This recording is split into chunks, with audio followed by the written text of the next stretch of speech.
Kate Middleton s'est avérée être une figure formidable lorsque le prince Harry et le prince William se sont rencontrés pour la première fois après l'interview explosive du premier avec Oprah Winfrey, a déclaré un expert. La duchesse de Cambridge s'apprête à jouer un rôle dans un événement proche de son mari le prince William, The Earthshot Prize Awards. Les récompenses, qui doivent avoir lieu dimanche, verront le tapis vert se dérouler pour une longue liste de célébrités étoilées lors de la remise des premiers prix. Des performances de Coldplay, Ed Sheeran, Yemi Alade-Ksi et Shawn Mendes auront lieu, en tant que 5 gagnants dont les solutions aident considérablement l'environnement reçoivent un beau prix en espèces.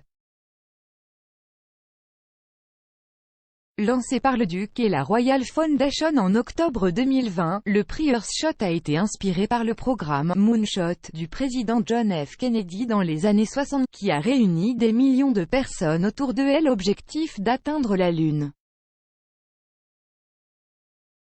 Kate accompagnera William lors de l'événement inaugural, qui aura lieu à l'Alexander Palace à Londres.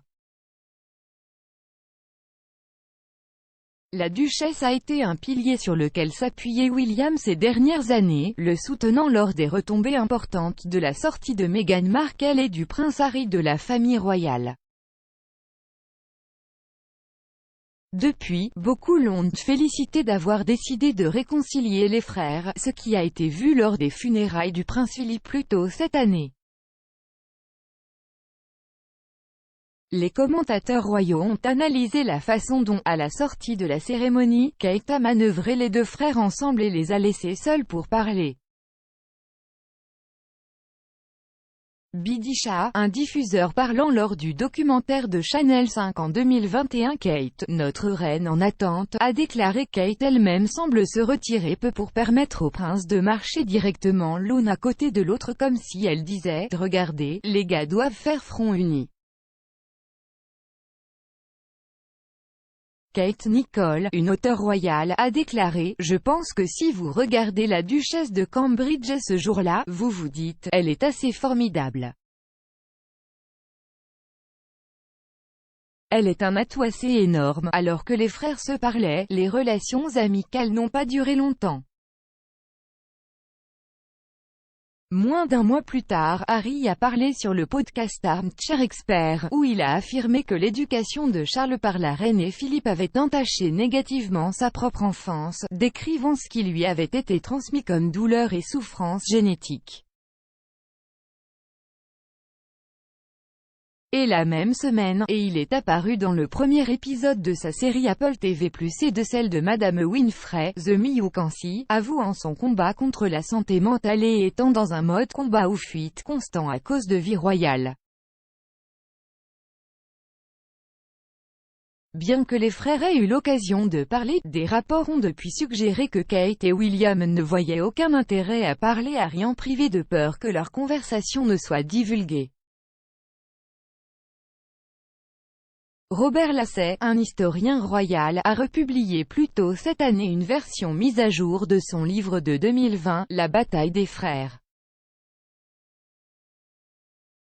Dans ce document, il a déclaré « Kate et William ont dit à des amis qu'ils ne voyaient aucun intérêt à parler à Harry car toute discussion de fond reviendrait directement à Meghan pour être divulguée via Oprah Winfrey ou un autre tentacule de le réseau du Sussex. »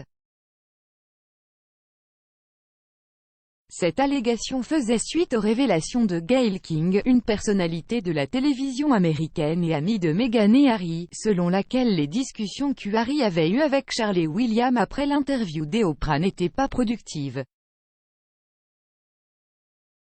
À la télévision américaine, Gayle a déclaré « Je les ai appelés Harry et Meghan pour voir comment ils se sentaient et il est vrai que Harry a parlé à son frère et qu'il a également parlé à son père.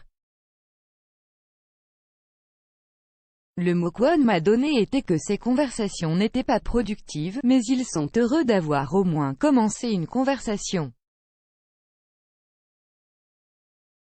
Cependant, dans un épisode de Pod Save the Queen diffusé plus tôt cette année, l'animatrice Anne Grippé et le rédacteur royal du Daily Mirror, Russell Myers, ont souligné un autre élément de la saga.